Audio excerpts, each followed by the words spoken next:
Olá, boa noite. Você já precisou deixar um cheque calção numa unidade hospitalar para ter o serviço médico garantido? Isto aconteceu recentemente? Pois saiba que a presidenta Dilma Rousseff sancionou uma lei que torna crime a exigência de cheque calção, nota promissória ou mesmo o preenchimento de formulários administrativos como condição para atendimento de uma pessoa em situação de urgência e emergência. Essa lei entrou em vigor no final de maio. Mas será que está sendo cumprida? O Ponto de Vista recebe hoje duas especialistas em planos de saúde e direitos do consumidor. Solange Ramalho é gerente de fiscalização do Procon Pernambuco e Carla Guerra é assessora jurídica da ADUSEPS, Associação de Defesa dos Usuários de Seguros, Planos e Sistemas de Saúde. Boa noite, obrigada por terem aceito o meu convite. E uma pergunta que inquieta muita gente é saber: os hospitais, as emergências, as urgências estão cumprindo esta lei? Solange? Boa noite, Helena. Os hospitais, pelo menos nesse primeiro semestre de 2012, estão cumprindo. Pelo menos não chegou nenhuma reclamação lá no PROCON. Até o ano passado eu cheguei a receber denúncias de que para internamento de emergência e urgência estavam cobrando alguns hospitais esse cheque calção. Agora, pelo menos nesse primeiro semestre de 2012, não chegou nenhuma reclamação. Isso não quer dizer que não estejam cobrando, mas o consumidor ainda não foi denunciar. Então, pelos nossos dados, nós não temos essas informações de que está havendo essa cobrança ainda. Carla, lá na ADUSEPS. Já nós recebemos, sim, algumas denúncias de casos de pacientes que precisaram do atendimento e como o plano de saúde não se pronunciava, eles, para fazer o atendimento de urgência ou emergência, requeriam preenchimento de formulário, de cheque calção, enfim. Tivemos, inclusive, com demandas judiciais já em curso. Inclusive, esta semana nós tivemos um protesto de uma família que veio do interior do estado, da cidade de Caruaru, para cá, porque viveu uma situação onde um bebezinho de 2 meses acabou indo à morte. E a ADUSEPS está acompanhando este caso? Sim, estamos agora procurando a reparação por danos morais, já que ele morreu por falta de atendimento e já entramos com ação na justiça e agora estamos esperando a instrução processual. Uma coisa que precisa ficar claro: a lei, ela diz que se tornou crime, né? Mas é em situação de urgência e emergência. Não é para aquele caso da pessoa que está com uma cirurgia marcada, ou então uma mulher que está sendo internada porque ela está grávida, o bebê vai nascer, e que o hospital, depois de apresentar a documentação, que o plano de saúde já autorizou, que o hospital pede o cheque calção. Essa lei não é para esta situação. Não, justamente. Essa lei é para evitar que naquele momento, que é um momento crítico, que o consumidor está chegando ao hospital e ele precisa de um atendimento de imediato, ele seja poupado de estar apresentando calção ou preenchendo formulários imensos, extensos, e que esse tempo ele pode levar ao agravamento do quadro de saúde do paciente ou até a morte. Então, essa lei é para assegurar, para proteger esse consumidor. Agora, claro que em um caso comum, ele pode muito bem se transformar na emergência e na urgência. Pode ser que você vá no hospital em uma situação mais tranquila, e como a questão de um parto, e de uma hora para outra isso vira uma emergência. Um parto normal se torne uma cesárea e precise de um atendimento mais urgente, e nesse momento o hospital querer cobrar um cheque calção ou querer cobrar um preenchimento de um formulário, aí ele também não pode mais fazer isso, porque se trata de uma emergência, de uma urgência, e nesse caso ele também não pode cumprir, ele enquadra nessa lei. Agora, o que acontece, por exemplo, se a pessoa, Carla e Solange, chega no hospital numa situação crítica, o paciente passando mal, não está ali nem com cheque, nem com cartão, não tem dinheiro, não tem nada, e o hospital pede a ela esse cheque calção e o paciente, o parente dessa pessoa está ali, morre, mas não morre, ou com infarto, ou passando mal. O que essa pessoa tem que fazer? Como hoje em dia já é prevista essa lei, né, crime. Contudo, as práticas elas podem continuar ocorrendo. Ela tem que se recusar a assinar ou preencher, não tem cheque, na verdade, preencher o formulário e exigir o atendimento, né? Porque a discussão, se o plano vai cobrir, se é o SUS, se ele vai ser posteriormente transferido para um hospital público, enfim, isso é para depois. O socorro tem que ser prestado de forma imediata. Mas se acontecer, às vezes, da pessoa não tem o dinheiro para o cheque calção, e se é uma situação de emergência ou de urgência, e e a pessoa fala assim, ó, se a senhora não preencher o formulário, se não pagar o cheque, não tem atendimento. Na verdade, o consumidor tem que estar atento e tem que procurar saber os seus direitos. Isso é importantíssimo. O que a gente fala muito é a educação para o consumo, isso é importante. É o consumidor saber que, independente de ele estar com um plano de saúde, ele não ter um plano de saúde, vai ser resolvido pelo SUS, isso é uma discussão posterior, como acabou de ser dito aqui. Ele vai ter que brigar isso no futuro, o hospital que cobre dele, numa execução ou de qualquer outra forma judicial, mas ele, no momento, ele tem direito ao atendimento. E ele tem que saber que ele tem um direito ao atendimento. E a população, ela não sabe disso, ela fica desamparada e não sabe a quem procurar. Quando o consumidor, ele pode procurar o PROCON, ele pode procurar uma Defensoria Pública, a DUSEPS, que é um órgão que faz esse tipo de trabalho, o Ministério Público fazer uma denúncia. Se ele está, claro, se o paciente está doente, está lá numa cama, não está podendo, mas os familiares têm que agir. Os familiares têm que tomar ter essa ação, tomar essa atitude para tentar agir da forma mais rápida para resolver o problema. Então, o conhecimento, procurar saber seus direitos, se informar, ligar para os órgãos, liga para o PROCON, liga para a Defensoria, liga para a DUSEPS, ele tem que procurar estar ciente a delegacia até do consumidor, né? Que pode ajudar, as delegacias também que atuam na área de criminal, enfim. E o pessoal pode procurar ajuda, porque normalmente esses casos de urgência, eles acontecem à noite, muitas vezes, né? E à noite, infelizmente, os órgãos que podem auxiliar na defesa, muitas vezes não estão abertos. Mas tem as delegacias que podem... Tem os plantões. Agora é crime, né? E agora é crime, agora é de competência das delegacias também. Pois é. Aí, assim, a informação... O consumidor, o paciente, tendo acesso às informações, sabendo seus direitos, fica muito mais fácil até de argumentar com a direção de um hospital na hora de exigir a cobrança de um cheque calção ou o preenchimento do formulário. Ele sabendo, ele pode dizer, olha, já é crime, não vou fazer e você tem que prestar atendimento. É bom que fique claro que a lei diz que é proibido, é crime, existe uma pena prevista, né? Isso. Essa pena de quanto tempo? Ela vai de 3 meses a 1 ano de detenção e multa também. Pode ser acumulada com multa. Agora, por exemplo, assim, essa pena, por exemplo, se o hospital, a clínica, o laboratório que cobrar, recusar o atendimento, se a pessoa não pagar esse cheque calção, a pessoa prestou, ela já é condenada de primeiro momento, se não atendeu, a cumprir essa pena de 3 meses até 1 ano de prisão, ou tem a história de ser reincidente? Não, a questão da pena, aí ela tem que entrar no inquérito policial, tem que se apurar tudo. A questão da multa, o processo. A questão da multa, não. O PROCON chegando lá, constatando que houve a exigência do cheque calção ou do formulário e que houve a lesão realmente ao consumidor, o processo administrativo já se inicia e a multa é automaticamente aplicada. Agora, a lei também fala que os hospitais têm que afixar cartazes, né, na sala de recepção, orientando isso. Mas isso não acontece. Pois é, mas o PROCON vai fiscalizar isso, inclusive tem que ser em locais visíveis e de fácil acesso ao consumidor. Porque muitas vezes chega no hospital e tem lá uma plaquinha bem pequenininha, num cantinho, com a letra minúscula, e o consumidor sequer consegue ler ou chegar próximo, porque fica atrás do balcão, e aí isso não pode acontecer. Ele tem que estar em local visível e fácil acesso para que o consumidor chegue e veja logo, consiga ler e saber o seu direito. Vai ter fiscalização para isso? Vai ter fiscalização. Agora, essa fiscalização, esse tipo de informação, é só aqui na capital, na região metropolitana? Como fica a situação do interior do estado? Porque a gente costuma, é de praxe. Quanto mais longe dos grandes centros, são poucas informações, poucos recursos, né? E muitas vezes o consumidor, para poder ter o serviço, acaba se submetendo a qualquer tipo de pressão. Isso. É verdade, Helena. Agora, veja, a fiscalização do PROCON, ela atua em todo o estado de Pernambuco. Então, ela vai a todos os hospitais que tiverem denúncia e que tiver... Geralmente, a gente trabalha em cima de denúncias, né? Isso não que a gente não vá fiscalizar hospitais que não tiverem denúncia, mas primeiro a gente prioriza as denúncias. Então, nós fiscalizamos todos os municípios do estado de Pernambuco. E nós, da DUSEPS, também trabalhamos. É evidente que aqui, como a gente localiza aqui, é mais fácil atuar aqui, mas... Desde que uma pessoa do interior, qualquer um que seja preciso do nosso serviço, nós também estamos atuando, auxiliando na assessoria para essas pessoas. Tá.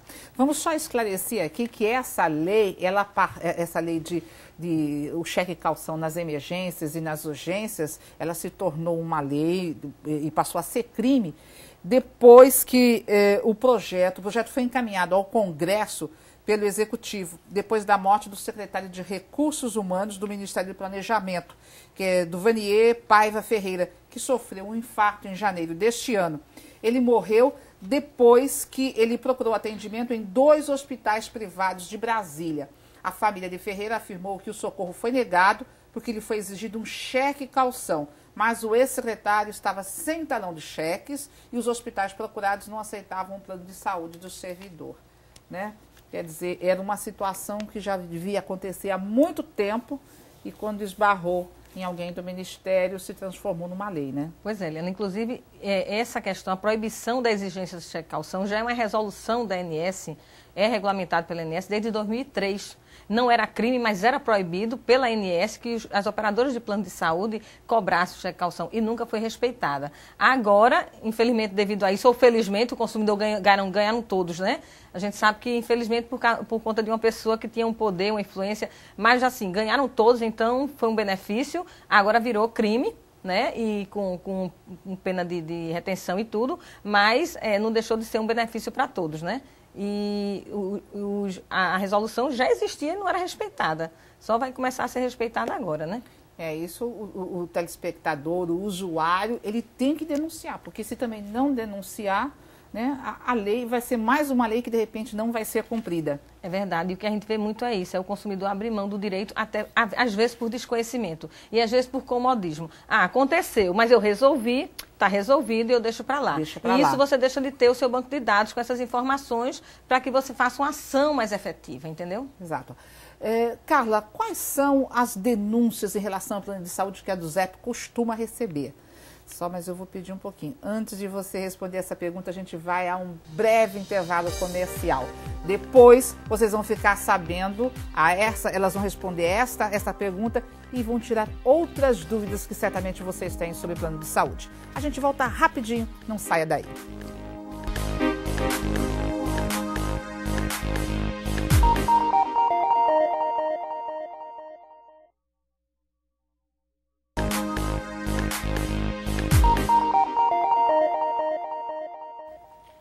Planos de saúde e o direito do consumidor.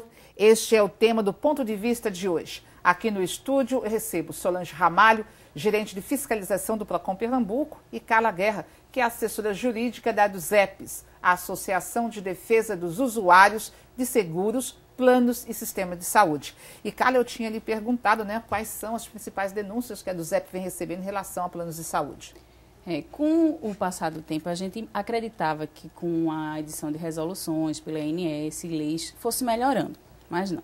A quantidade de pacientes usuários que chegam com suas reclamações de diversos tipos só vem aumentando.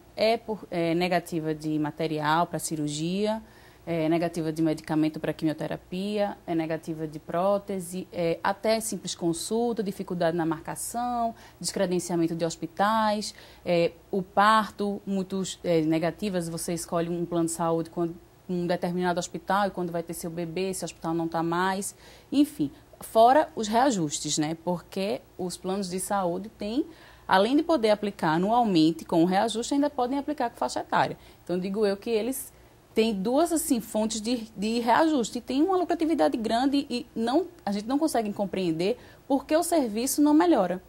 Hoje no mercado existem vários planos de saúde. Qual que é a dica para a pessoa que não tem o seu plano de saúde e de repente quer mudar na hora de assinar o contrato, seja ele com qual plano for? A dica é que leia o contrato, e infelizmente as pessoas não têm esse hábito de ler contrato, cláusulas lá, cláusulas, mas é importante que leia.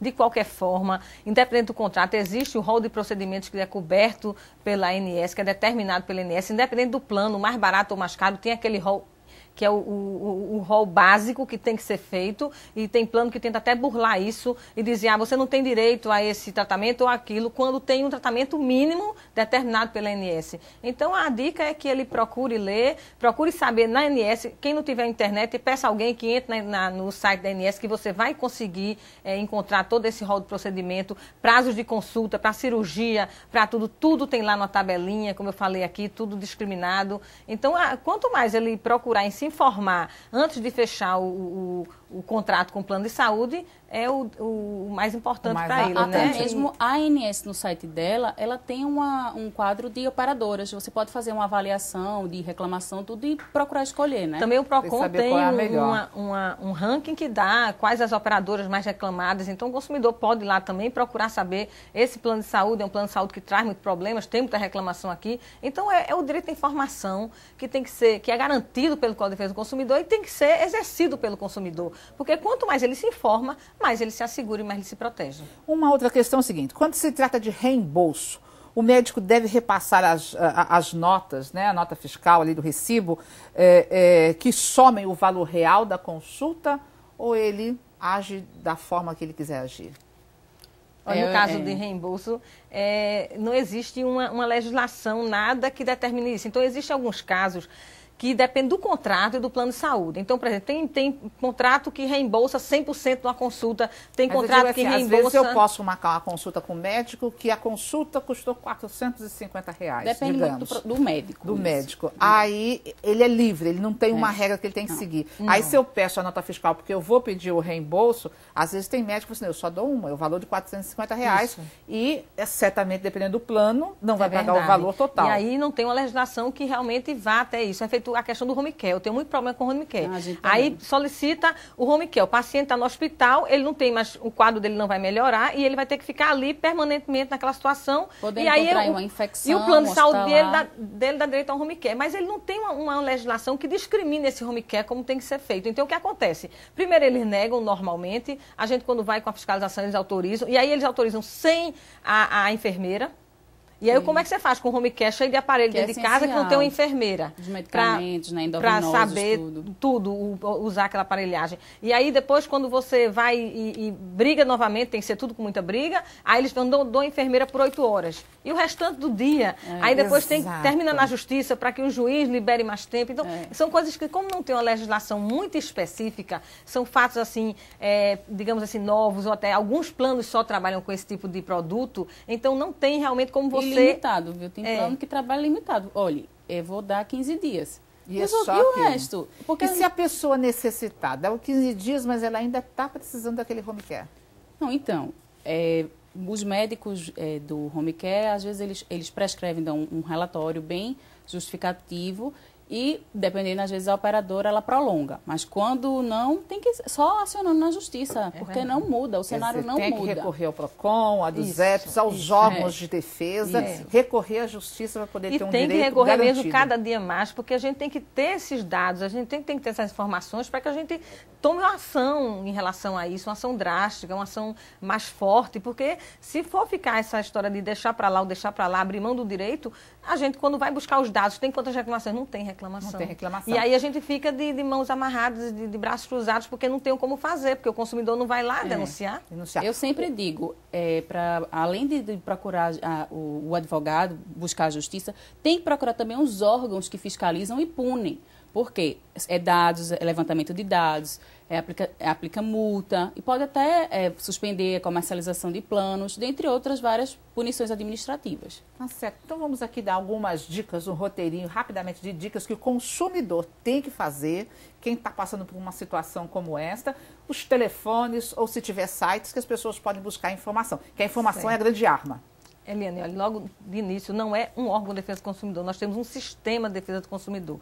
Esse sistema é composto por Defensoria Pública, PROCONs, estaduais e municipais, por Ministério Público, empresas de sociedade privada, no caso, que é o caso da dos EPS. Então, todas essas empresas, elas fazem parte de um sistema de defesa do consumidor, todos são órgãos de defesa do consumidor. Então, o consumidor tem que procurar todos eles. O PROCON, por exemplo, você tem um site, que é o www.procon.pe.gov.br. Nós temos também o 0800, que é o telefone, o PABX, 0800 21 28 512. Então, o consumidor liga, faz a denúncia, ou vai pessoalmente no PROCON, que fica na rua Floriano Peixoto, em frente à Casa da Cultura, ou entra no site e faz a denúncia. Nós temos um link... Isso, assim, capital, isso foi do Estado, né? Mas tem no interior... No interior, nós temos 44 PROCONs hoje em todo o Estado de Pernambuco. Todo o Estado.